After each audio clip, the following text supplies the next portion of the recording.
जी अस्सलाम वालेकुम स्टूडेंट्स, उम्मीद है आप खैर खैरियत से होंगे। बच्चों बिस्मिल्लाह पढ़ लें, दुरूद शरीफ पढ़ लें, फिर हम आगाज़ करते हैं। बिस्मिल्लाहिर्रहमानिर्रहीम। अल्लाहुम्मा सल्ली अला मुहम्मदिन व अला आलि मुहम्मदिन कमा सल्लैता अला इब्राहीम व अला आलि इब्राहीम इन्नका हमीदुम मजीद। अल्लाहुम्मा बारिक अला मुहम्मदिन व अला आलि मुहम्मदिन कमा बारकता अला इब्राहीम व अला आलि इब्राहीम इन्नका हमीदुम मजीद। रब्बि इश्रह ली सदरी व यस्सिर ली अमरी वहलुल उक़दतम मिन लिसानी यफ़क़हू क़ौली। रब्बि ज़िदनी इल्मा रब्बि यस्सिर व ला तुअस्सिर व तम्मिम बिल खैर। बच्चों IFRS 9 का आगाज़ करते हैं। IFRS 9 जो है ये पूरे का पूरा एक पेज के ऊपर समरी बन जाती है और पूरा का पूरा जो वो समरी है वो हमारी रूल्स 2 से 3 पेजेस के ऊपर मौजूद हैं स्टैंडर्ड के अंदर, ओनली 2-3 पेजेस, वो भी देख लेंगे। लेकिन पहले थोड़ी सी बात कि अगर हमारे शेयर्स की परचेज़ हो, हमने इन्वेस्टमेंट की हो 1 से 19.99% तक, तो हमारा IFRS 9 लग रहा होगा। 20% से ऊपर चला जाएगा, 50% से कम रहेगा, तो ये हमारा एसोसिएट बन जाएगी इन्वेस्टमेंट। और अगर हमारी इन्वेस्टमेंट 50% से ऊपर चली जाती है, कंट्रोल हमारा हो जाता है, तो फिर ये कंसोलिडेशन की तरफ चला जाएगा। है इन्वेस्टमेंट इन शेयर्स ही, तो देखना होगा कि ये कौन सी जगह पर फॉल करता है। अगर एसोसिएट हो जाएगा तो वहाँ पर इक्विटी की काउंटिंग लगनी है, और अगर वही इंफॉर्मेशन 1 से 20% इन्वेस्टमेंट होगी तो IFRS 9 लगना है। आए जी, तो IFRS 9 लगेगा। इक्विटी में इन्वेस्टमेंट अगर हो तो ये हमारी क्या चीज़ बन जाएगी,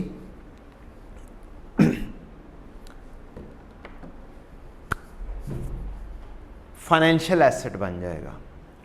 अच्छा, अब इसके अंदर हमारा मकसद क्या है, हमें ये देखना होता है। हम शॉर्ट टर्म के लिए इन्वेस्टमेंट कर रहे हैं, स्पेक्यूलेशन पर्पज़ के लिए इन्वेस्टमेंट कर रहे हैं, ट्रेडिंग पर्पज़ के लिए इन्वेस्टमेंट कर रहे हैं।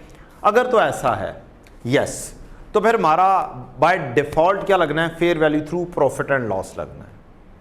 लेकिन अगर हमारी इन्वेस्टमेंट, हमारा माइंडसेट है लॉन्ग टर्म के लिए, हमने इन्वेस्टमेंट करना है लंबे अरसे के लिए, हमारा मकसद ये नहीं है, शॉर्ट टर्म नहीं है, स्पेक्यूलेशन पर्पज़ नहीं है, ट्रेडिंग पर्पजेज़ नहीं है, तो फिर हमारे पास चॉइस है कि हम इर्रेवोकेबली, इर्रिवर्सिबल ऑप्शन चूज़ कर लें, फेयर वैल्यू थ्रू OCI। लेकिन एक दफ़ा ये कर लिया तो फिर ये इर्रिवर्सिबल है, ठीक। लेकिन अगर हमारा मकसद ये नहीं है, फिर हम डेजिग्नेट कर देंगे शेयर को कि हम फेयर वैल्यू थ्रू OCI के ऊपर चले जाएं। अब इसके अंदर इनिशियल जो रिकॉग्निशन है, fair value through profit and loss discuss करते हैं। फिर मैं इसको समराइज वे आउट में बाकी सब जगहों पर जहाँ पर fair value through profit and loss लगना है वो सारी की सारी इन्फॉर्मेशन इकट्ठी डिस्कस करूँगा, ताकि हम एक ही रूल के तहत सारी चीज़ों को देख लें कि fair value through profit and loss कहाँ पर लगना है। इन्वेस्टमेंट में लगना है, हमारी लायबिलिटी पे लगनी है, फाइनेंशियल लायबिलिटी पे लगना है, कहाँ पर लगनी है। तो हम अभी पहले सिर्फ डिस्कशन करने लगे हैं fair value through profit and loss को फोकस होकर करेंगे हम। इनिशियल रिकॉग्निशन फेयर वैल्यू, ये आपकी परचेज प्राइस होगी। कोई ट्रांजैक्शन का खर्चा है वो हम प्रॉफिट एंड लॉस में ले जाएंगे, ट्रांजैक्शन कॉस्ट। इसे capitalise fair value through profit and loss में कैपिटलाइज नहीं करेंगे। डिविडेंड इनकम मिलेगी, चूंकि हमने इन्वेस्टमेंट की हुई है तो ये हम चुप करके cash debit dividend income credit कर देंगे। कूपन रेट के ऊपर ही हमारी इनकम आ रही होगी, वही हमारी इनकम रिकॉर्ड हो जाएगी, और इसे हम प्रॉफिट एंड लॉस में लिख देंगे। उसके बाद आती है कहानी ईयर एंड के ऊपर हमने क्या करनी है, यस, रिपोर्टिंग डेट के ऊपर क्या करनी है। रिपोर्टिंग डेट के ऊपर हम क्या कर रहे होंगे, हम इसे फेयर वैल्यू पर लेकर जाएंगे जैसा कि हमारा नाम शो कर रहा है, और जो भी गेन लॉस होगा प्रॉफिट एंड लॉस में फेंक देंगे, कहानी ख़त्म। और अगर कोई डिस्पोजल हो गई तो भी गेन एंड लॉस में चला जाएगा। अब इसके लिए जो हमारा T अकाउंट बनेगा वो कुछ यूँ बन जाएगा, हमने इन्वेस्टमेंट की हुई है,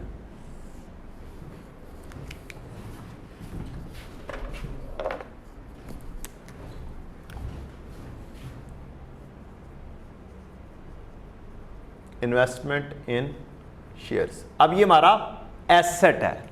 हमारी पहली एंट्री आई इन्वेस्टमेंट डेबिट कैश क्रेडिट, फ़र्ज़ करते हैं ये हमने चीज़ ख़रीदी 100 रुपए की, चाहे ये डिस्काउंट के ऊपर ख़रीदी चाहे जैसे भी ली। 10 रुपए वाली चीज़ हमने 100 रुपए में ख़रीदी या 150 वाली चीज़ हमने 100 रुपए में ख़रीदी, कोई फ़र्क नहीं पड़ता, जितने में भी ख़रीदी है वो यहाँ पर आ जाएगा। ये चीज़ आ गई, हमने डेफिनेटली इसे फेयर वैल्यू के ऊपर ख़रीद लिया होगा।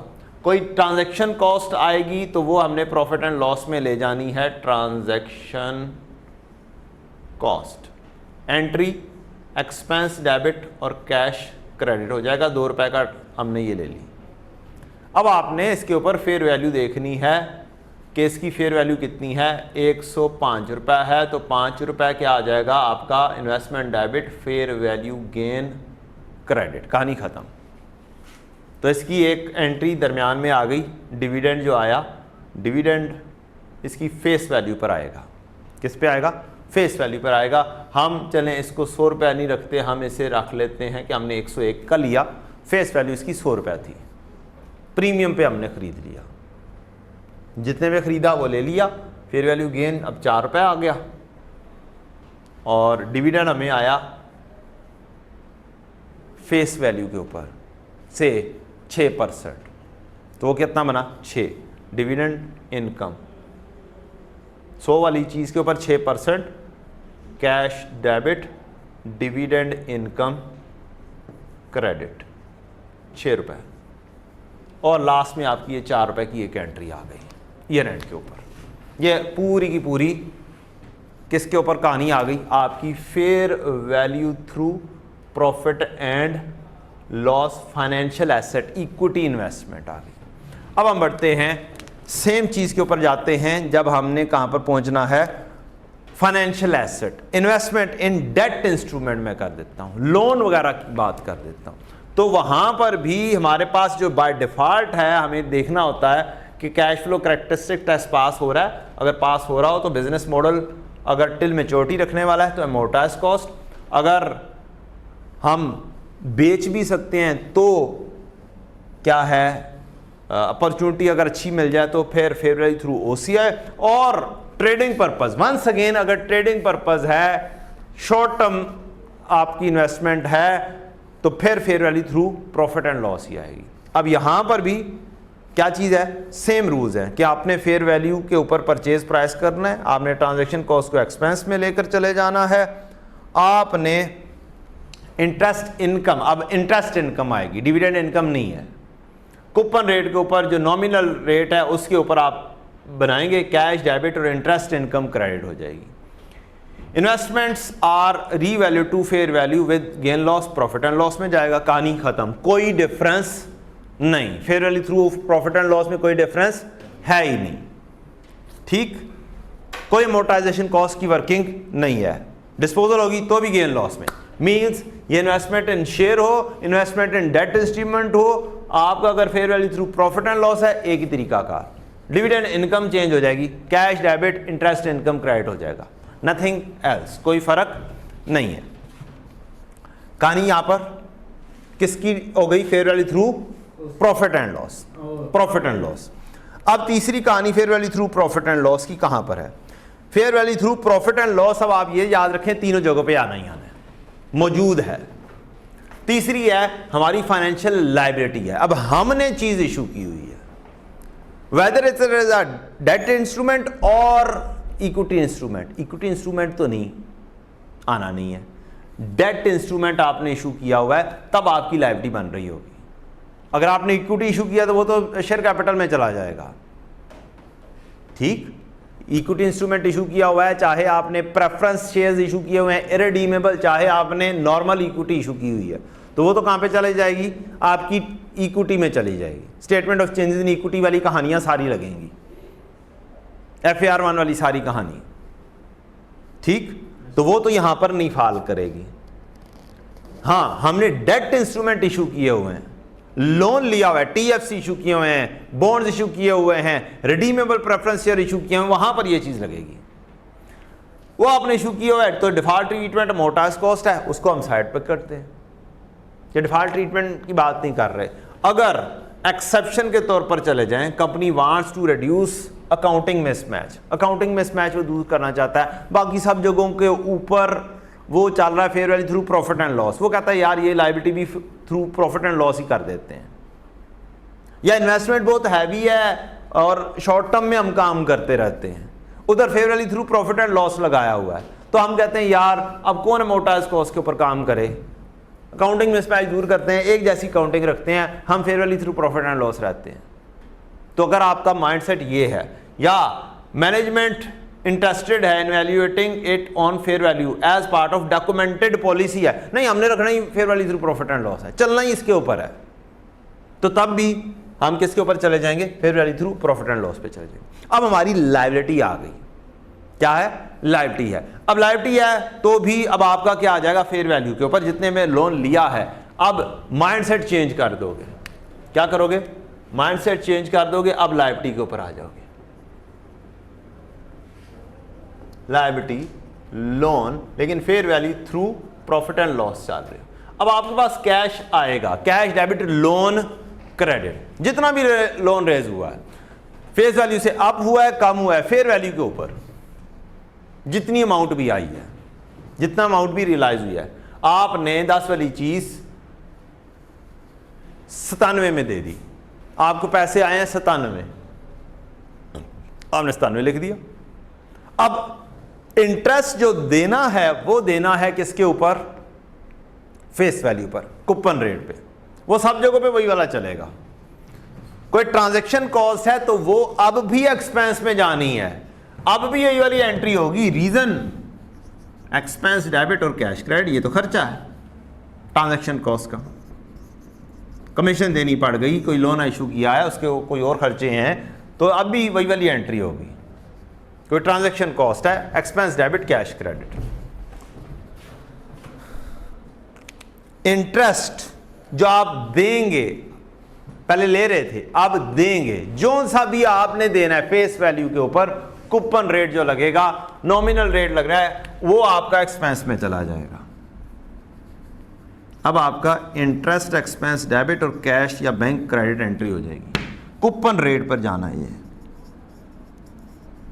कूपन रेट हमेशा किसके ऊपर लगता है, फेस वैल्यू के ऊपर लगता है, हमेशा फेस वैल्यू के ऊपर लगता है। अब 100 वाली चीज़ है, 100 के ऊपर आपका 5% आपने कूपन रेट दिया हुआ है, 6% दिया, 7% दिया, व्हाट्स एवर इट इज़, उसकी एंट्री हो जाएगी, ये 5 रुपये, ये भी इस अकाउंट में नहीं आना। जब फेयर वैल्यू पे है तो सीधी फेयर वैल्यू के ऊपर आनी चाहिए। यहां पर एक पैरा है हमारा 5.7.7, ये कहता है फेयर वैल्यू पे तो ले आते हैं, लेकिन अगर आपकी अपनी हरकतों की वजह से आपकी वैल्यू डाउन हुई है ना, तो वो प्रॉफिट एंड लॉस में नहीं जानी, वो ओसीआई में जाएगी, अपनी हरकतों की वजह से अगर हुई है तो। However, any change due to company's own credit risk is recorded in OCI। ये एक्सेप्शन है जो ग्रीन कलर में मैंने की है, 5.7.7 पैरा है, हाईलाइट कर लें, ये इंपॉर्टेंट चीज है। एक्सेप्शन इज ऑलवेज इंपॉर्टेंट, और ये कभी भी टेस्ट हो सकती है और हो चुकी हुई है। एग्जामिनर एक्सेप्शन के ऊपर तो जाता ही जाता है, अभी नहीं जाएगा, चंद दिन बाद जाएगा, दोबारा से जाएगा, बार बार जाएगा। तो एक दफा आ गई है, इसका ये मतलब नहीं है कि जी दोबारा से नहीं आनी। एग्जामिनर इतना अच्छा हो चुका हुआ है, कभी क्वेश्चन को न्यूमेरिकली देता है, कभी एकदम से उठता है और कहता है एक्सप्लेन करो, और जहां पे एक्सप्लेनेशन की कहानी आ जानी है ना, वहां पर अगर आप स्टैंडर्ड की लैंग्वेज यूज कर लेंगे ना, वो सबसे बेहतरीन आएगी, उसका रिजल्ट सबसे बेहतरीन निकलेगा। और यहां पर स्टूडेंट क्या हो जाता है, मार खाता है। अच्छा, अब वैल्यू गिर गई है, आपकी फेयर वैल्यू गिर गई है, और गिरी है किसकी वजह से, हमारी अपनी हरकतों की वजह से। तो 97 गिर कर 60 के ऊपर चला गया, और कहता है कि जनाब हमारी अपनी हरकतों की वजह से 17 गिरा है, बाकी किसी और की वजह से गिरा। तो हमारी अपनी हरकतों की वजह से जो गया वो ओसीआई में जाएगा, और बाकी प्रॉफिट एंड लॉस में जाएगा। तो 17 से हमारी अपनी हरकतों की वजह से गिरा कि हमने अच्छा परफॉर्म नहीं किया, हम बुरे तरीके से चले, तो ये 17 इधर आ जाएगा, बाकी का बैलेंसिंग कर दें। 97 में से 17 आ गए, कितने पे आ गए, 80, और 20 आपका नॉर्मल ओवरऑल मार्केट ही ऐसी चली, डाउन हुई, मार्केट कंडीशंस वीक हुई, जिसकी वजह से हर किस्म की वैल्यूज क्या हुई, डाउन हुई। तो ये दो एंट्रीज हो जाएंगी। एक एंट्री बन जाएगी आपकी लायबिलिटी डेबिट और OCI क्रेडिट 17, और दूसरी एंट्री बन जाएगी लायबिलिटी डेबिट और फेयर वैल्यू गेन क्रेडिट। अब ये लायबिलिटी कम हो तो क्या होता है, हमें गेन हो रहा होता है।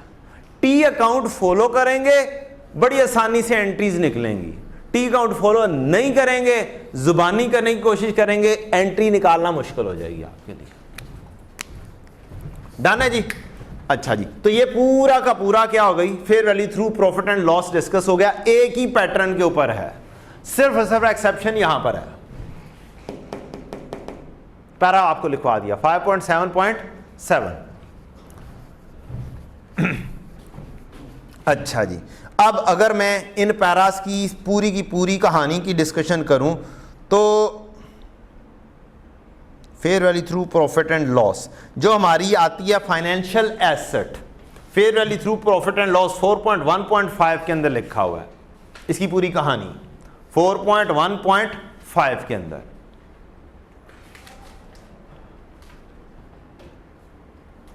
जो कैश फ्लो कैरेक्टरिस्टिक टेस्ट है वो B 4.1.13 में लिखे हुए हैं। ये B आएगा बाद में जाके, अपेंडिक्स B के अंदर आप कह लें, वहां पर इसकी डिटेल लिखी होगी, कैश फ्लो कैरेक्टरिस्टिक्स की एग्जांपल्स दी होंगी। Fair value through profit and loss की कहानी 4.1.5 में, एक्सेप्शन इसमें तो नहीं है। अच्छा, आगे बढ़ते हैं।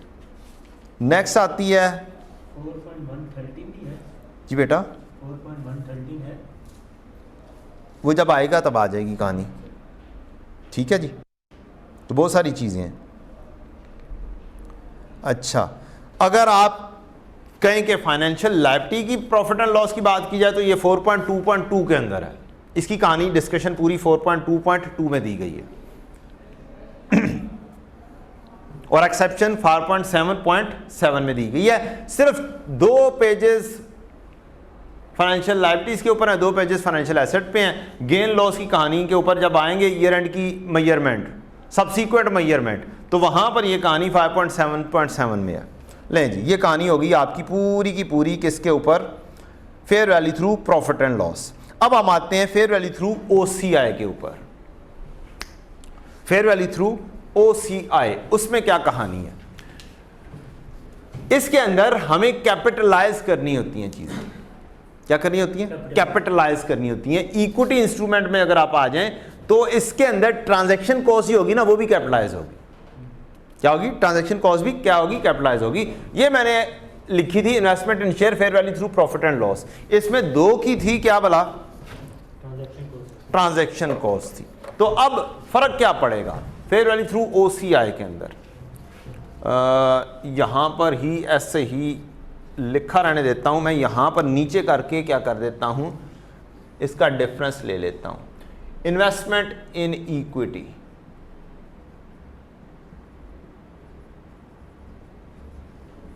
Fair value through OCI। मैंने अब इन्वेस्टमेंट की थी 101 की, ट्रांजैक्शन कॉस्ट इनकर की थी 2 की। यहां पर क्या होगा, जब आप फेयर वैल्यू थ्रू OCI में आएंगे तो आप कैश दोनों तरह से जा रहा है, एक 101 जा रहा है, एक ये 2 ये वाला भी जा रहा है। ये आपका कैपिटलाइज हो जाएगा 103 के साथ। अब एक्सपेंस में नहीं जाएगा transaction cost. Fair value through OCI, equity investment, fair value purchase price plus transaction cost, ये इकट्ठा होना है। ये 5.7.5 के अंदर लिखा होगा इसकी कहानियां। इसको कैपिटलाइज करना आपने, इसे प्रॉफिट एंड लॉस में, dividend income profit and loss में जाएगी। कैश डेबिट डिविडेंड इनकम, ये चाहे आपका फेयर वैल्यू थ्रू OCI हो, चाहे fair value through profit and loss हो। Dividend income as it is जानी है किधर, प्रॉफिट एंड लॉस में। अच्छा जी, जब रिपोर्टिंग डेट आएगी तब आपको क्या करना है, तब आपको OCI के अंदर लेके जाना है जो भी डिफरेंस आएगा। इन्वेस्टमेंट इन शेयर जितने के भी लिए हैं, आपने सीडी लेना है। सीडी हमने 105 का ले लिया कि ईयर एंड के ऊपर वैल्यू इसकी क्या है, 105 है। तो जो 2 का डिफरेंस आया है ये जाएगा आपका फेयर वैल्यू रिजर्व ओसीआई के अंदर।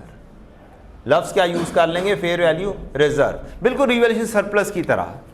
ये इक्विटी में अल्टीमेटली फॉल कर जाएगा। ओसीआई से होता हुआ रिवैल्यूएशन सरप्लस के साथ ही जाके नत्थी होकर बैठ जाएगा। Statement of changes in equity में भी प्रेजेंट हो जाएगा because it is an equity part. Fair value reserve done. OCI से जो रूट होगी चीज वो किधर जाएगी, इक्विटी में जाके लैंड करेगी और इसका नाम क्या रख लेंगे हम, फेयर वैल्यू रिजर्व। अगर आपको statement of changes in equity दे देता है, उसके अंदर साथ IAS 16 दे देता है, दैट इज साथ IFRS 9 दे देता है, दैट इज पॉसिबल। आपके कोर्स में statement of changes in equity भी मौजूद है। जिस दिन उसका दिल किया ना, उसने उठाना है statement of changes in equity और साथ IFRS 9 के साथ जम करके दे देगा। जब दिल किया तो वो इसको रूट करवा देगा। आपका फेयर वैल्यू थ्रू OCI को कहां पर रूट करवा देगा कि आओ statement of change in equity में बना दो। कुछ डिविडेंड की कहानियां दे देगा सादी वाली कि हमने इशू किया हुआ है और डिविडेंड दे रहे हैं। कुछ इन्वेस्टमेंट से related fair value through OCI की कहानी दे देगा कि हमने इन्वेस्टमेंट की हुई है, वो फेयर वैल्यू रिजर्व क्रिएट हो जाएगा। लायबिलिटी की कहानी दे सकता है, उधर भी फेयर वैल्यू रिजर्व आ जाना है। जहां जहां पे OCI आएगा वहां पे फेयर वैल्यू रिजर्व आ जाएगा। तो अगर डिस्पोजल हो जाएगी तो डिस्पोजल हर जगह पे क्या पे जानी है, प्रॉफिट एंड लॉस में जानी है। हाँ, एक काम, जैसे रिवैल्यूएशन सरप्लस खत्म होता है जब एसेट डिस्पोज ऑफ होता है, तो डिस्पोजल के केस में रिवैल्यूएशन सरप्लस अगर खत्म होता है तो फेयर वैल्यू रिजर्व जो क्रिएटेड होगा वो भी खत्म हो जाएगा अगर डिस्पोजल होती है तो। अब तो आपके एज सच डिस्पोजल आएगी नहीं, लेकिन अगर आ जाती है तो टेंशन लेस है काम। जैसे फेयर वैल्यू रिजर्व, जैसे रिवैल्यूएशन सरप्लस डिस्पोज ऑफ होता है, एंट्री पास होती है revaluation surplus debit retained earning credit, उसी तरह से यहां पर भी आप करेंगे फेयर वैल्यू रिजर्व डेबिट और रिटेन्ड अर्निंग क्रेडिट। कहानी खत्म, नॉर्मल तरीकाकारी। तो ये आपका आ गया फेयर वैल्यू थ्रू OCI की कहानी। किसमें, इक्विटी इंस्ट्रूमेंट में, इन्वेस्टमेंट में। सेम कहानी डेट इंस्ट्रूमेंट में आ जाती है, लेकिन यहां पर सेम कहानी नहीं है, यहां पर बहुत डिफरेंस कहानी है। यहां पर ये पूरे का पूरा बेस करेगा अमोर्टाइज कॉस्ट के ऊपर। किसके ऊपर बेस करेगा, अमोर्टाइज कॉस्ट। अब अमोर्टाइज कॉस्ट पहले सीखनी पड़ेगी कि अमोर्टाइज कॉस्ट कैसे आनी है। अब ये अमोर्टाइज कॉस्ट फाइनेंशियल एसेट की और अमोर्टाइज कॉस्ट फाइनेंशियल लायबिलिटी की, दोनों तरीकाकार सेम है। इधर भी अमोर्टाइज कॉस्ट है फाइनेंशियल एसेट्स के अंदर जो डेट इंस्ट्रूमेंट में है, और इधर भी डेट इंस्ट्रूमेंट है। मजे की बात, ये दोनों क्या चीजें हैं, फाइनेंशियल लायबिलिटी हो ये वाली, या इन्वेस्टमेंट हो डेट इंस्ट्रूमेंट में, ये दोनों सेम चीजें हैं। एक एसेट है, एक लायबिलिटी है। एक हमने खरीदे हुए किसी और के, और एक हमने इशू किए हुए डेट इंस्ट्रूमेंट्स। तो दोनों चीजें सेम ही हैं, लॉजिक दोनों की क्या है, सेम है। बेस क्या है, दोनों जगहों पे डिफॉल्ट ट्रीटमेंट अमोर्टाइज कॉस्ट है। ठीक है, तो बेहतरीन चीज है। यहां पर 3 चीजें आ जाती हैं, लेकिन आप यहां पर भी डिफॉल्ट समझ सकते हैं। टिल मेच्योरिटी अगर आप रखना है तो हमने अमोर्टाइज कॉस्ट के ऊपर जाना है। अगर टिल मेच्योरिटी नहीं है, साथ हम बेच भी सकते हैं, अच्छी कीमत मिल गई तो बेच देंगे। यहां पर नहीं है, बेचना भी नहीं है। भाईजान मैंने DHA में इन्वेस्टमेंट की है, कोई आता है मैंने नहीं बेचनी जी, रखे रखनी है। ये इधर मैंने इन्वेस्टमेंट की हुई है, बैरिया में इन्वेस्टमेंट की हुई है, यार रखनी है, लेकिन अगर बहुत अच्छी कोई वैल्यू लगेगी ना बेच भी दूंगा। ये चीज है। तो आए चलते हैं, अगर हमारी अमोर्टाइज कॉस्ट की कहानी क्या है, एसेट वाली साइड पर और लायबिलिटी वाली साइड पर, उसकी कहानी कर लेते हैं।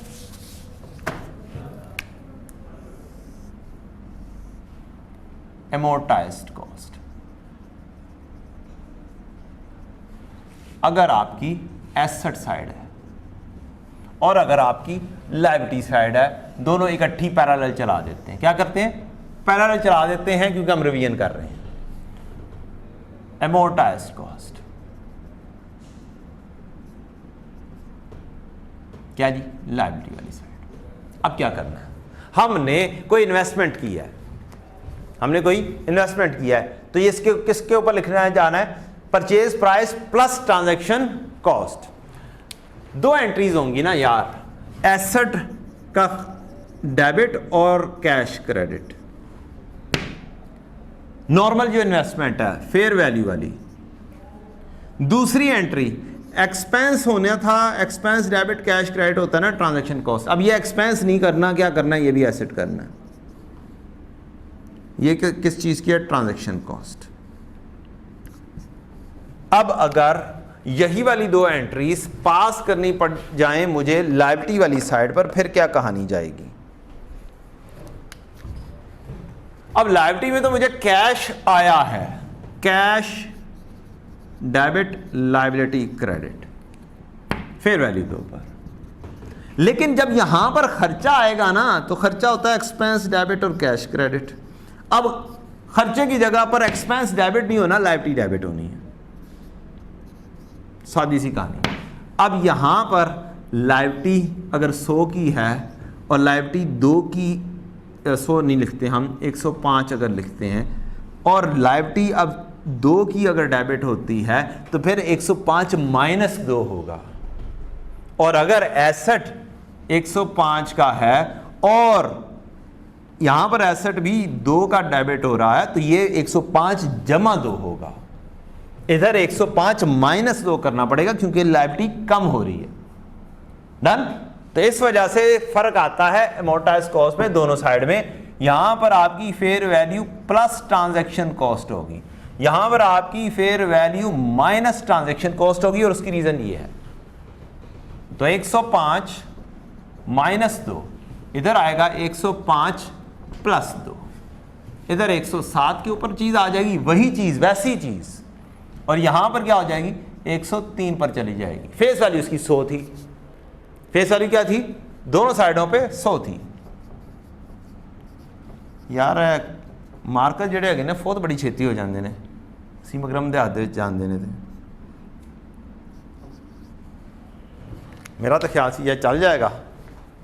अच्छा जी, हम ब्लू के साथ खेल लेते हैं। बात समझ लग गई?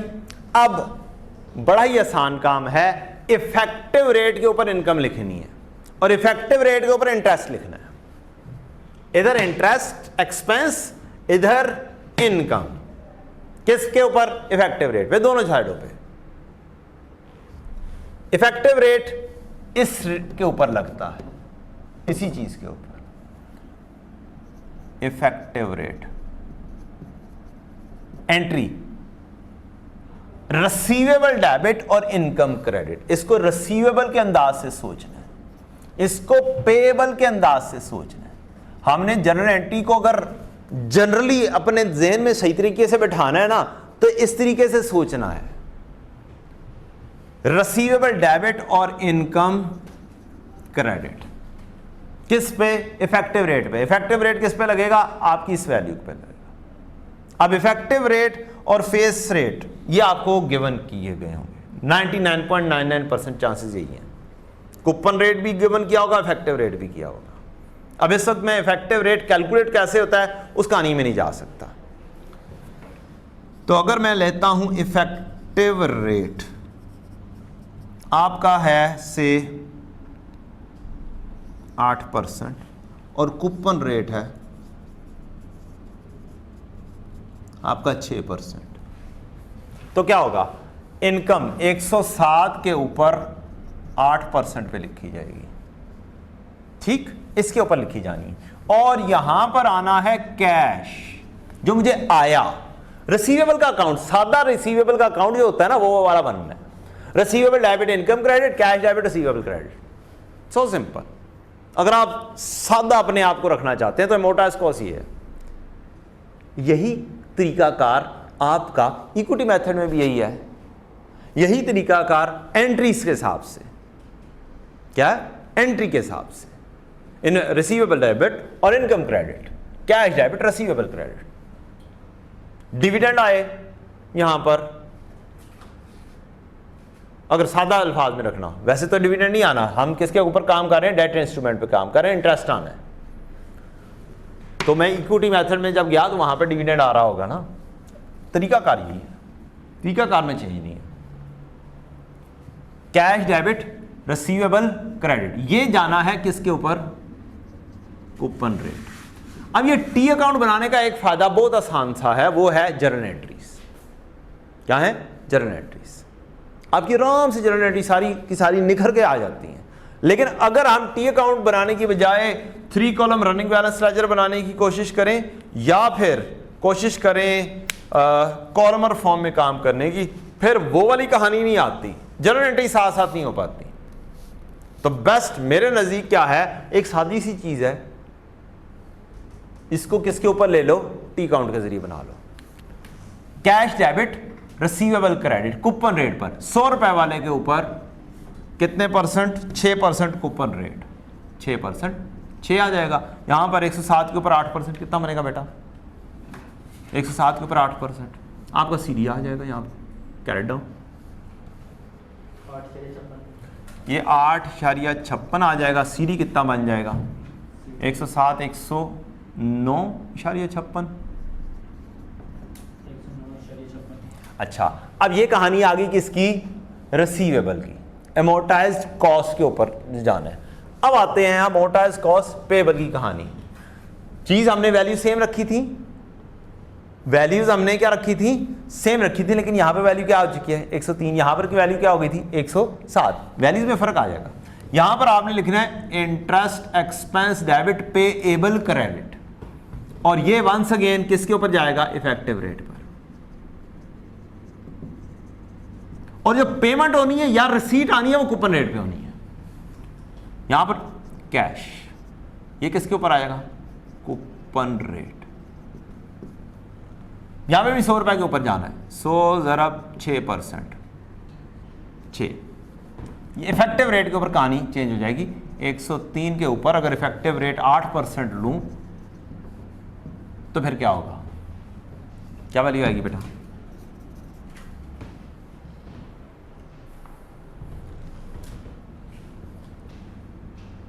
मैं जानबूझ के जस्ट रेट सेम ले रहा हूं, मुझे सारी सारी एंट्रीज बस डिस्कस करनी है। क्या है, 8.24 और सीडी आ जाएगा 103 जमा 2 105.24। ये दोनों चीजें क्या हो जाएंगी, अमोर्टाइज्ड कॉस्ट की कहानी। आए जनाब, amortised cost asset side para आपको 4.1.2 बताएगा कि इसमें ट्रांजैक्शन कॉस्ट का क्या करना है, कहानी क्या करनी है, एड अप क्या करना है, ये वो सारी चीजें बताएगा। फेयर वैल्यू आपने जमा कर देनी है, ट्रांजैक्शन कॉस्ट डेबिट में डेबिट ऐड होता है, कैपिटलाइज कर देंगे ट्रांजैक्शन कॉस्ट को, इंटरेस्ट इनकम को इफेक्टिव रेट पर लिखेंगे आप।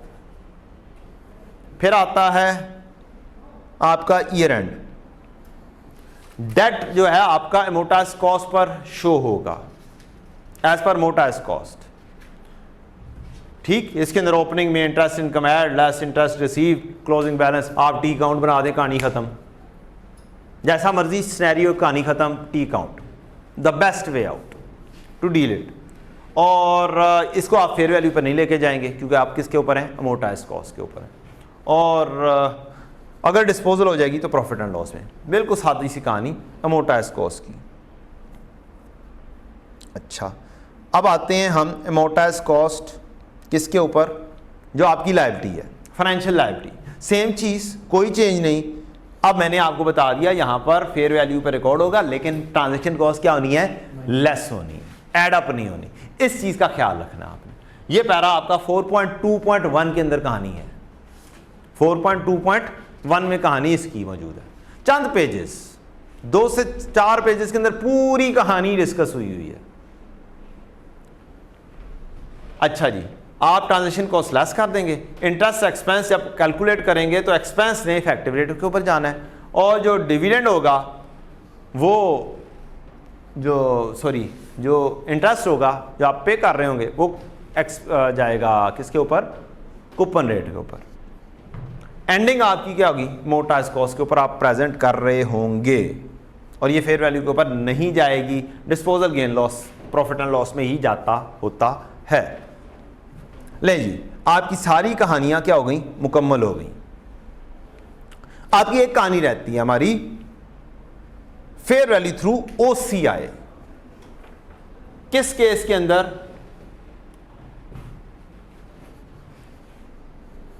डेट इंस्ट्रूमेंट में। फेयर वैल्यू थ्रू OCI की डिस्कशन हो गई थी, लेकिन यहां पर स्पेशल डिस्कशन है। क्या है, यहां पर इधर की डिस्कशन हो गई थी इक्विटी इंस्ट्रूमेंट में, लेकिन यहां पर स्पेशल किस्म की है, अमोर्टाइज्ड कॉस्ट की वर्किंग करना ही करना पड़नी है, इसके बगैर गुजारा नहीं है। जब आपने फेयर वैल्यू थ्रू OCI पर भी जाना हो, 4.1.2a के अंदर कहानी इसकी है। उसने बताया हुआ है कि अगर हमारा मकसद ये है तो हम क्या फॉलो करेंगे, fair value through OCI follow करेंगे, और अगर मकसद हमारा टिल मैच्योरिटी है तो क्या है, 4.1.2 में बताया हुआ है, साथ साथ ही पैराज हैं। और वो हेडिंग क्या होगी, हेडिंग चांसेस यही है, फाइनेंशियल एसेट इन्वेस्टमेंट इन इंस्ट्रूमेंट। तो इसके अंदर जब आपने अमोर्टाइज्ड कॉस्ट बनानी ही बनानी है तो सारे रूल इधर वाले पहले लगाने पड़ेंगे। फेयर वैल्यू थ्रू OCI में शिफ्टिंग करनी पड़ती है अमोर्टाइज्ड कॉस्ट से। वर्किंग यही होगी, कैपिटलाइज करेंगे ट्रांजैक्शन कॉस्ट, इनकम भी लिखेंगे इफेक्टिव रेट के ऊपर ही, और जब आपने ईयर एंड पे जाना है, अब हमें सीडी जो रखना है ना, वो लिखना है अमोर्टाइज्ड कॉस्ट पर नहीं, पहले कैलकुलेशन बनेंगे, लेकिन आपको ये प्रेजेंटेशन किसके ऊपर देनी है, OCI के ऊपर लेकर जानी है, ट्रांसफर करना है, फेयर वैल्यू के ऊपर लिखना है। अब फेयर वैल्यू यहां पर, ये फेयर वैल्यू तो है नहीं, ये फेयर वैल्यू तो है नहीं, आपको इस सीडी को किस पर लिखना है, फेयर वैल्यू पर लिखना है। आप एक छोटी सी वर्किंग बनाएंगे इसके पैरेलली, क्या करेंगे, इसके पैरेलली बनाएंगे और यहां पर लिखेंगे कि इसकी फेयर वैल्यू बनती क्या है। अज्यूमिंग इसकी फेयर वैल्यू बनती थी 115, क्या बनती थी, 115। अब आपको एक एंट्री मजीद बनानी है, क्या करनी है, एक एंट्री मजीद बनानी है। ये भी सीडी वर्कआउट हुआ है, ये भी सीडी वर्कआउट हुआ है, तो दो सीरीज के दरमियान में डिफरेंस जो होगा ना, ये अब बढ़ाना है तो क्या करना पड़ेगा, ये जो डेट इंस्ट्रूमेंट में आपने इन्वेस्टमेंट की हुई है, रिसीवेबल है या इन्वेस्टमेंट है, इन्वेस्टमेंट को डेबिट करना पड़ेगा, और थ्रू OCI है, किधर लेके जाएंगे, OCI में लेके जाएंगे। आपकी एंट्री बन जाएगी इन्वेस्टमेंट डेबिट और फेयर वैल्यू रिजर्व क्रेडिट। ठीक है, 109 से 115 पे जाएंगे तो आपका कहानी आ जाएगी कितनी, 5.44। अब इससे अगले कहानी बड़ी मजेदार है। पहला साल तो आराम से हो जाता है, अगले साल के ऊपर कहानी मजेदार आती है। मैं अब अगला साल बनाने लगा हूं, यहां से चीजें मिटाकर। अब अगला साल जो है ना, वो आपने कैलकुलेट इसी तरह से ही करना है, अमोर्टाइज्ड कॉस्ट पे कहानी चलते जानी देनी है। एक वर्किंग पूरी 2 सालों की बननी पड़ेगी। बीडी आप एक हिसाब से ये उठाएंगे 109.56, 109.56 पे इफेक्टिव रेट भी लगेगा, उस पे कैश कूपन पर भी जाएगा, कैश कूपन पे यही 6 जाना है, और इफेक्टिव रेट के ऊपर आपने इसी के ऊपर कैलकुलेशन करनी है, इनकम लिखनी है। ये स्टैंडर्ड कहता है कि इनकम वैसे ही जानी है, एक ही लिखी जानी है। 109.56 पर लगाएं 8.5%, 109.56 पर जाएं,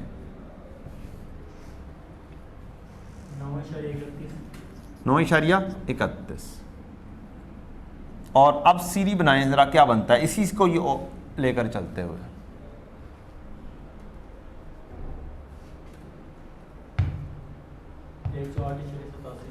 एक सौ 8.87।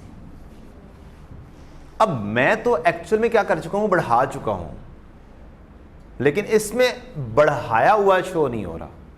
यहां पर मैं दोबारा से वर्क करता हूं कि मेरा फेयर वैल्यू कितना है, और फेयर वैल्यू आती है, और ये भी CD है, ये भी CD है। तो यहां पर क्या चीज आएगी, CD से हम कहते हैं 114 है। अब डिफरेंस क्या आया, अब यहां पर डायरेक्टली काम नहीं होगा, यहां पर डायरेक्टली काम नहीं होगा। यहां पर थोड़ी सी ज़रा अगर आप डिटेल में आ जाएं तो एक छोटी सी एग्जांपल है मेरे पास, किधर गई वो एग्जांपल, आई थिंक सो मैं लेकर आया हुआ हूँ।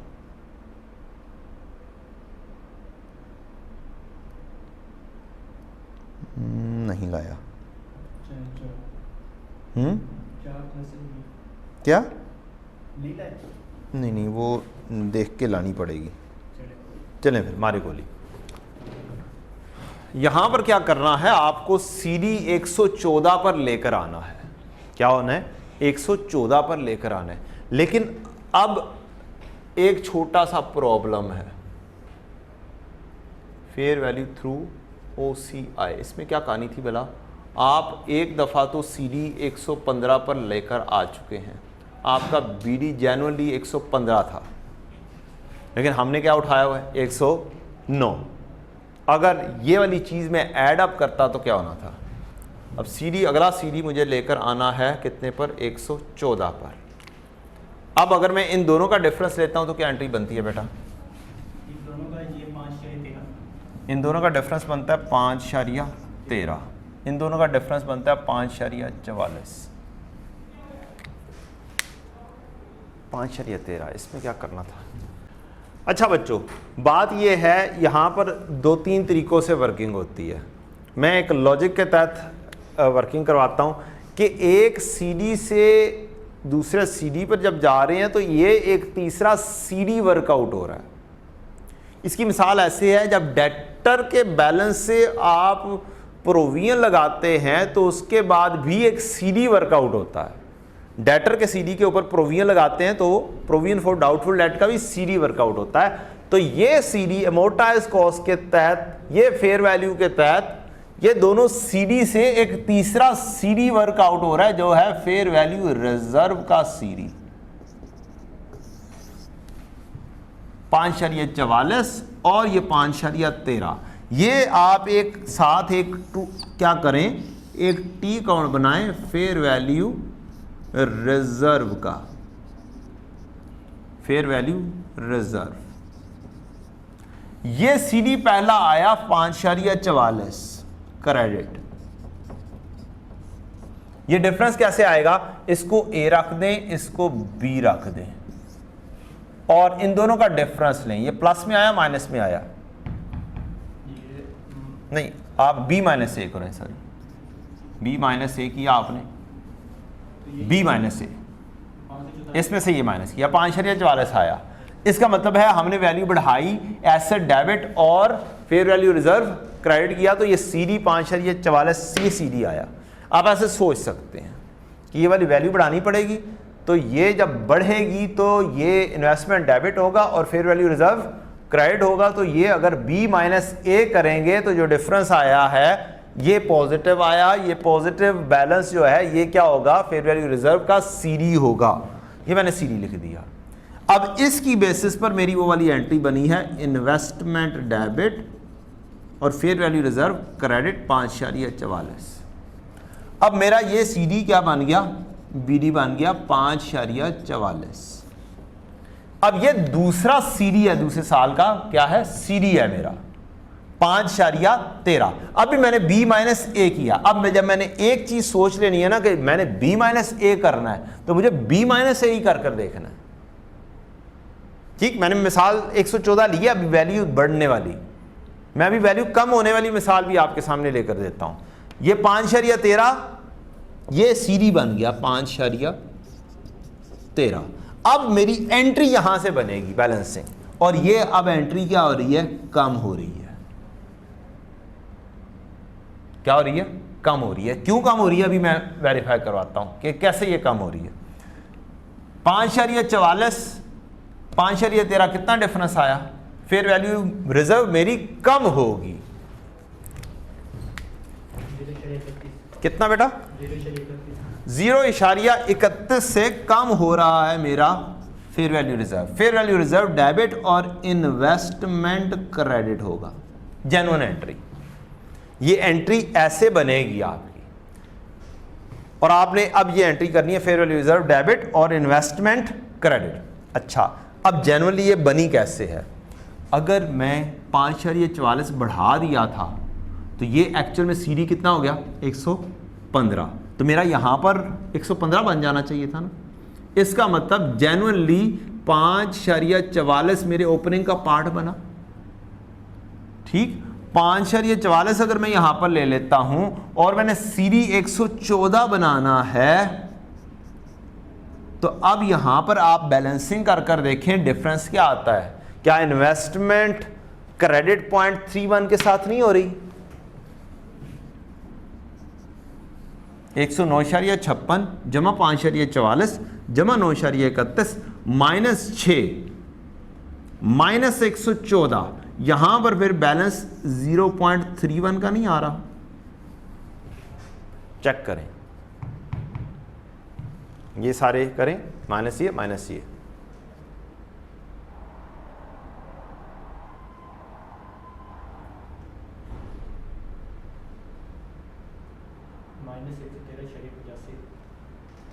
बेटा मैंने 14 भी कर देना था ना, तो यहाँ पर 0.31 का बैलेंस आ जाएगा। ये डेबिट साइड का टोटल लगाएं, कितना बना? 109.56 जमा 5.40 जमा 9.31, 108 को छोड़ दें। 108 नहीं है, 108 नहीं है बेटा, 108 की जगह पर मुझे 114 लाना है। 114 डाल दिया था, 120 बन जाता था। 120 में से 109.56 माइनस 5.44 माइनस 9.31 माइनस 114 जमा 6 120, इसमें से ये माइनस करेंगे तो माइनस में आंसर आएगा 0.31 आपको। ठीक है, इस साइड पर फाल कर रहा है, ये डेबिट साइड में से एक ये लेस करेंगे तो ये खुद ब खुद निकल रहा है। असल में आपकी यहां से ये चीज निकल आती है एंट्री बनाने के लिए। यहां पर ये ऐड अप इस वजह से नहीं करते क्योंकि अगर ये ऐड अप कर देंगे तो हमारी ये इनकम सही नहीं आएगी, ये अमोर्टाइज्ड कॉस्ट के ऊपर नहीं आनी है। इसलिए हम एक पैरेलल वर्किंग बना देते हैं, इस सीडी और इस सीडी का डिफरेंस लेते हैं और हमारे पास एक वैल्यू आती है, वो सीडी बना देते हैं हम यहां पे। ठीक, और फिर हम अगले साल का भी सीडी लिखते हैं और जो डिफरेंस आता है उसकी एंट्री बनाते हैं विद दिस इन्वेस्टमेंट, और एंट्री बन जाती है ये डेबिट तो ये क्रेडिट, और ये मैंने आपको दिखा दिया कि ये एक्चुअल में आ गया।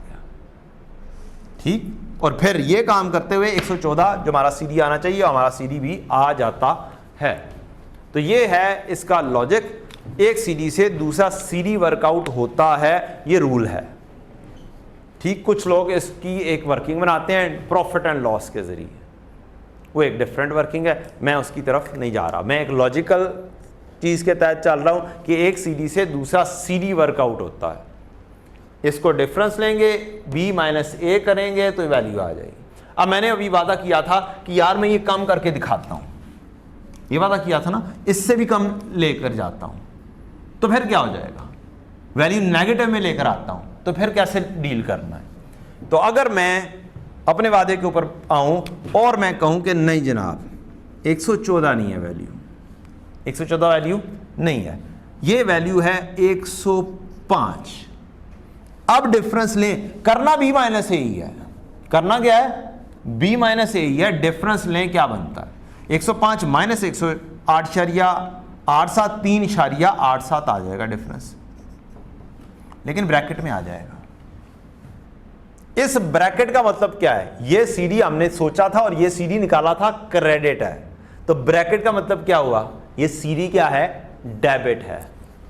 अब आप इसी के अंदर जाएंगे तो फिर आपकी ये एंट्री नहीं, बीडी 5.44 ही आ जाएगा और सीडी डेबिट में आ गया 3.87।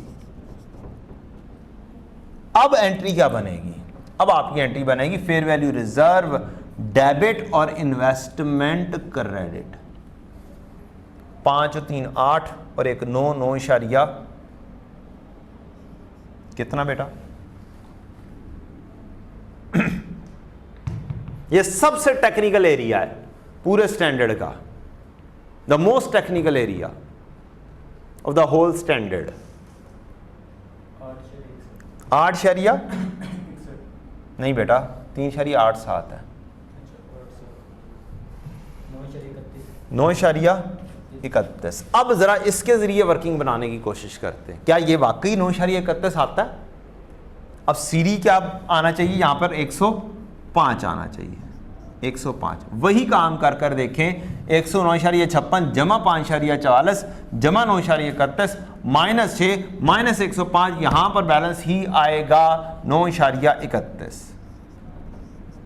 और एंट्री बनेगी आपकी investment credit fair value reserve debit. यहां पर जेन्युइन एंट्री आ रही होती है, आनी चाहिए पिछले साल 5.44, तो ये आपका सीडी बन जाएगा 115 और ये 115 ओपनिंग, तो ये सारा डिफरेंस लेंगे, ये सीडी बनना चाहिए, तो 9.31 यहाँ पे क्रेडिट में आ जाएगा। कैलकुलेट कर कर देख लें, ऐसे ही होगा। तो रूल बना लें ज़हन में पॉजिटिव नेगेटिव का, या सोच लें, यहां पर सोचो कि क्या होगा। 109 से 115 पर जाना है तो इसका मतलब इन्वेस्टमेंट को डेबिट करना पड़ेगा और क्रेडिट किसको करना पड़ेगा? फेयर वैल्यू रिजर्व को, और फेयर वैल्यू रिजर्व का इसका मतलब है ये क्रेडिट बैलेंस होगा। उसको सोच के B-A एक रूल बना लो, या पक्का बनाई B-A लो कि फेयर वैल्यू में से ही क्या करना है? मोटा कॉस्ट की माइनस करना है। एक पक्का रूल बना लिया तो फिर ये सीडी बनेगा। अब ये देखना है, ये सीडी पॉजिटिव में आ रहा होगा तो ये लायबिलिटी वाली साइड सीडी क्रेडिट बनेगा, अगर ये नेगेटिव में आंसर आएगा तो ये डेबिट बनेगा।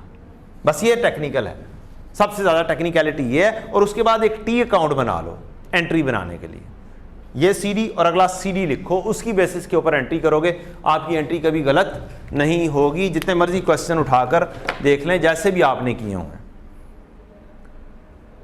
अब बच्चों समरी के अंदर दो चीज़ें और, एक चीज़ आती है हमारी यहाँ पर फेयर वैल्यू थ्रू OCI में,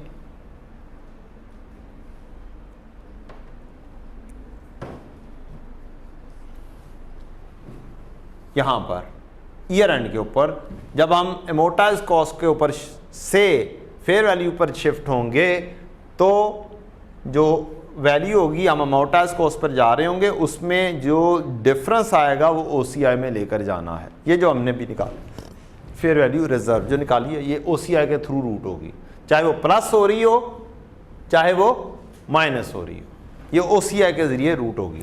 अगली चीज़, एक एक्सेप्शन है अगर डिस्पोजल होगी, तो यहाँ पर एक एक्सेप्शन है, अगर डिस्पोजल होगी तो इसमें gain loss profit and loss में जाएगा, लेकिन फेयर वैल्यू जो OCI में रिजर्व में पड़ी हुई है, रूटीन में क्या होना था, उसने जाना था रिटेन्ड अर्निंग में फाल करना था, लेकिन यहाँ पर उसे प्रॉफिट एंड लॉस में पार्क करना है इन केस ऑफ डिस्पोजल।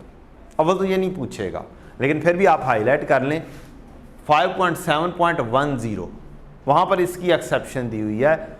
अगर आप किस पर चल रहे होंगे, डेट इंस्ट्रूमेंट में फेयर वैल्यू थ्रू OCI चल रहे हैं, आपके पास ये फेयर वैल्यू रिजर्व पड़ा हुआ है 3.87, अगले साल डिस्पोजल हो गई है, तो जेन्युइनली एंट्री क्या होती है? जो भी रिवैल्यूएशन सरप्लस में जो चीज़ पड़ी होती है या फेयर वैल्यू रिजर्व में पड़ी होती है, वो पार्क करती है रिटेन्ड अर्निंग में डायरेक्टली। इसके अंदर एक्सेप्शन है कि ये वाली 3.87 अगर अगले साल डिस्पोजल हो जाती है तो इसने पार्क करना है डायरेक्टली कहाँ पर? प्रॉफिट एंड लॉस में इन केस ऑफ डिस्पोजल। ये एक्सेप्शन 5.7.10 ये लिख लीजिएगा अपने पास। नेक्स्ट आखिरी चीज, इनिशियल रिकॉग्निशन के ऊपर जिस तरह से हमने एक डिस्कशन की थी कि एक्सेप्शन है इक्विटी इंस्ट्रूमेंट में कि हम डेजिग्नेट कर रहे हैं इर्रेवोकेबली OCI में, या जैसे हमने डिस्कशन की थी कि फाइनेंशियल लायबिलिटी में एक्सेप्शन है अकाउंटिंग मिसमैच दूर करना हो या मैनेजमेंट का डिसीजन ये हो कि हमने fair value through profit and loss लेना है तो हम प्रॉफिट एंड लॉस फॉलो कर सकते हैं। इसी तरह से ही यहां पर भी है फाइनेंशियल एसेट के अंदर डेट इंस्ट्रूमेंट में भी अगर हमने अकाउंटिंग मिसमैच दूर करना हो, हम रूटीन में सारी चीज़ें fair value through profit and loss पे चल रहे हों, तो हम एमोर्टाइज कॉस्ट भी छोड़कर कहाँ पे जा सकते हैं, fair value through profit and loss पर जा सकते हैं। और अगर fair value through OCI park होता है जेन्युइनली रूल के तहत, स्टिल हम कहाँ पर फॉल कर सकते हैं, fair value through profit and loss पर जंप इन कर सकते हैं, लेकिन इनिशियल रिकॉग्निशन पे, अकाउंटिंग मिसमैच दूर करने के लिए। ठीक, तो मींस मैं fair value through profit and loss पर तमाम सूरतों में जा सकता हूं, चाहे फाइनेंशियल लायबिलिटी हो, चाहे फाइनेंशियल एसेट हो, चाहे डेट इंस्ट्रूमेंट हो। इक्विटी में तो हमारा मेन है ही profit and loss, fair value through profit and loss, equity instrument की इन्वेस्टमेंट। डेट इंस्ट्रूमेंट में मेनली देखना होता है कि हम किस तरीके से चलना चाह रहे हैं, टिल मैच्योरिटी रखना चाह रहे हैं, अच्छी अपॉर्चुनिटी आए तो उस बेच देना चाह रहे हैं, या ट्रेडिंग पर्पस है। ट्रेडिंग पर्पस है तो फिर तो fair value through profit and loss ही है, लेकिन टिल मैच्योरिटी है, मुझे लगाना है अमोर्टाइज्ड कॉस्ट, स्टिल मैं इधर ला सकता हूं। टू होल्ड है, सेल कर दूं, अपॉर्चुनिटी आए, फेयर वैल्यू थ्रू ओसीआई लगना है, स्टिल मैं इधर लेकर आ सकता हूं, स्टैंडर्ड मुझे अलाउ करता है। अकाउंटिंग मिसमैच दूर करने के लिए पैराग्राफ इसका है आपका 4.1.5, वहां पर ये चीज लिखी हुई है, आप उस चीज को क्या कर लें, हाईलाइट कर लें। ये स्टैंडर्ड हमारा डिस्कस हो गया जी मुकम्मल तौर पर, जितना हमारे कोर्स में है उससे थोड़ा सा ज़्यादा ही शायद डिस्कस कर दिया, डिस्पोजल वगैरह भी डिस्कस कर दी मैंने। स्प्रिंग 23 देखते हैं बेटा, क्या देखते हैं, स्प्रिंग 23 को हल्का सा गो थ्रू करते हैं जनाब। यहाँ पर क्या चीज़ पूछी गई है। 1 जनवरी 22 जेडल परचेज्ड, जेडल ने परचेज किए हैं, मींस इन्वेस्टमेंट है, 1.5 मिलियन बॉन्ड्स, डेट इंस्ट्रूमेंट हो गया, of Copper Limited having face value 100 each at a premium of 5 each with maturity of 5 years. The transaction cost associated with the purchase of the bond was 2 million. The coupon interest rate is 13% per annum payable annually on 31 December, while the effective rate was approximately 11.1%. The investment was classified as fair value through OCI. पहला काम क्या करना, amortised cost बनानी। At 31 December 22 the bond was quoted at 103 each on stock exchange. हम किस पे चल रहे हैं, फेयर वैल्यू थ्रू ओसीआई। मेरी इन्वेस्टमेंट है या इक्विटी है, क्या है, ये परचेज है 5 मिलियन बॉन्ड, वो डेट इंस्ट्रूमेंट्स हैं, 105 मिलियन के डेट इंस्ट्रूमेंट है। होल्ड टिल मैच्योरिटी करना है, क्या करना है, होल्ड टिल उसने ओसीआई बता दिया, मींस पहला काम क्या करें, अमोर्टाइज्ड कॉस्ट पे जाएंगे। ठीक, सबसे पहला काम क्या है समरी के तहत, या आपको नहीं समझ लग रही पहला निकाल लें। कितने पेजेस आपके सामने आए हाईलाइटेड, 4-5 पेजेस हैं मैक्सिमम, 4-5 पेजेस से ज्यादा की बात नहीं की है मैंने। पूरे स्टैंडर्ड में से 4-5 पेजेस हैं आपके काम के, नथिंग एल्स। आप वहां से सोच के देख सकते हैं मुझे अमोर्टाइज्ड कॉस्ट पे जाना है, तो अमोर्टाइज्ड कॉस्ट की वर्किंग आप बना देंगे, क्या है, फिर थ्रू ओसीआई में जाना है, पहले अमोर्टाइज्ड कॉस्ट आएगी, क्या आएगी, पहले नंबर पे क्या आएगी, अमोर्टाइज्ड कॉस्ट आएगी। अब मैंने दोनों चीज़ें इकट्ठी कर दी हैं, मैंने दोनों चीज़ें क्या कर दी हैं, इकट्ठी कर दी हैं। मैं इफेक्टिव रेट के ऊपर मैंने इंटरेस्ट इनकम लिख देनी है, ये कॉस्ट आई 105 जमा 5, ये मेरी कॉस्ट थी, 105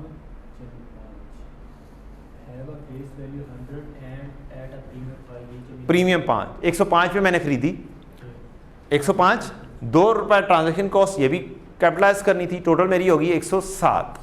107 के ऊपर मैं लिखूंगा इसको, मैंने 109 तो नहीं लिख दिया, आपने 112 लिखा है, 100 इधर 5 ऐड कर दिया, 0 की जगह 5 लिख दिया। चलो मैंने लिख दिया लेकिन वैल्यू सेम ही होगी, ये सही है, आगे 105 + 105 जमा 5 गलती से लिख दिया शायद, 100 जमा 5 लिखना था मैंने, 100 जमा 5 जमा 2, वैल्यू ज़रा चेक कीजिएगा, वैल्यू ठीक है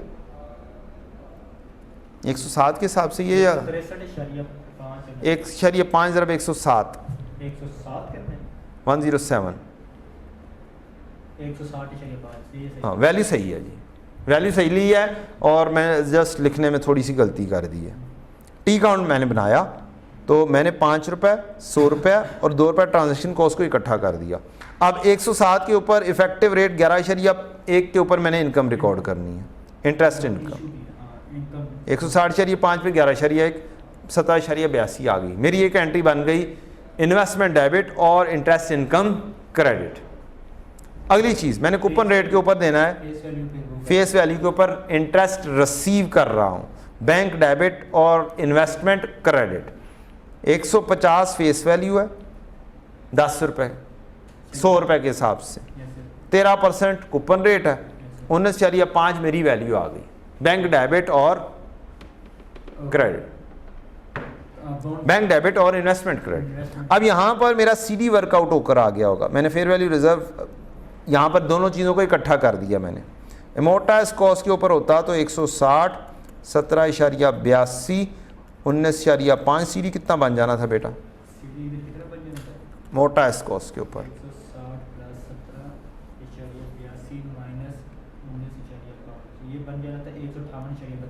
158.32। मुझे इसको लेकर जाना है फेयर वैल्यू पर 154.5।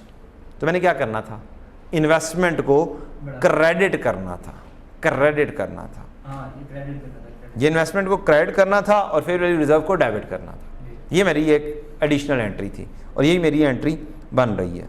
Investment debit bank credit, investment debit bank credit, ये मेरी ट्रांजैक्शन कॉस्ट आ गई 1.5 ज़रब 2 मैंने इकट्ठा काम कर दिया वहाँ पे।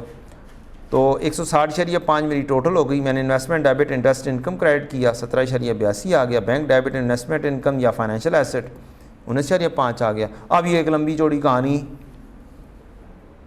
डील की गई हुई है एज पर एग्जामिनर। मैंने उसका काम क्या किया, मैंने टी काउंट बना लिया और डिफरेंस आराम से 4.32 निकल कर आ गया। फेयर वैल्यू रिजर्व डेबिट और इन्वेस्टमेंट क्रेडिट। इन्वेस्टमेंट कम करनी है ना बेटा, कम करनी है तो क्रेडिट करेंगे और मैंने दोनों को क्या कर दिया, इकट्ठा कर दिया। यहाँ पे दोनों लेजर्स को सम कर दिया।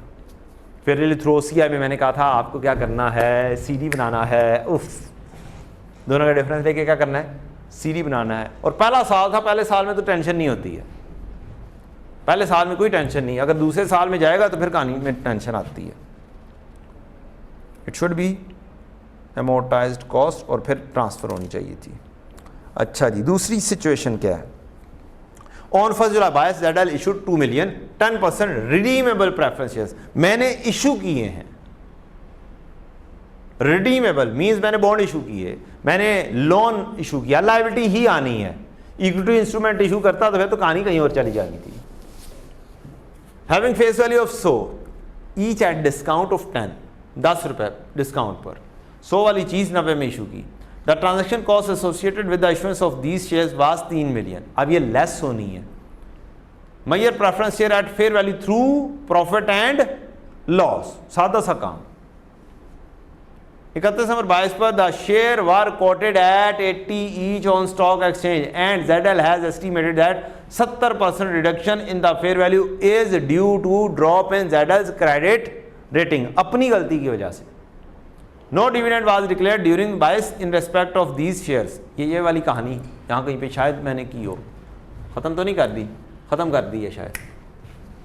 अपनी गलती की वाला यहाँ कहीं पे किया था मैंने, अपनी गलती की वजह से जो है वो OCI में जाना है। चलें जी, इसकी डिस्कशन कर देते हैं।